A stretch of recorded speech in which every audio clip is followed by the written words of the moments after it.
আসসালামু আলাইকুম বন্ধুরা, আশা করি আপনারা সবাই ভালো আছেন এবং সুস্থ আছেন।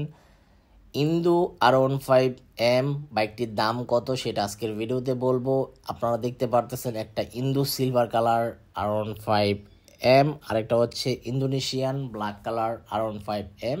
এটা ব্ল্যাক আইকনিক বলা হয়। তো এই দুইটি বাইকের প্রাইস সেম প্রাইস, কত টাকা প্রাইস চলতেছে সেটা বলে দিচ্ছি। তবে এখনো পর্যন্ত যারা আরমান সারোয়ার ইউটিউব চ্যানেলটি সাবস্ক্রাইব করেন নাই তারা অবশ্যই আরমান সারোয়ার ইউটিউব চ্যানেলটি সাবস্ক্রাইব করে ফেলবেন, যারা পরবর্তী আপডেট নোটিফিকেশন পেয়ে যান।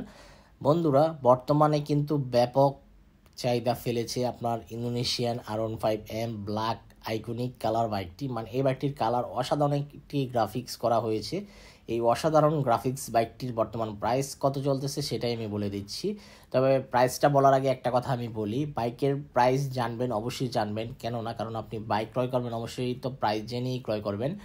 বাইক ক্রয় করার আগে 5-6টি শোরুম যাচাই বাছাই করবেন। 5-6টি শোরুম যাচাই বাছাই করার পর যে শোরুম থেকে কম দামে বাইক পাবেন বা ভালো ফেসিলিটিস পাবেন, ওনাদের আচার আচরণ খুবই ভালো, ওই শোরুম থেকেই বাইক ক্রয় করে ফেলবেন।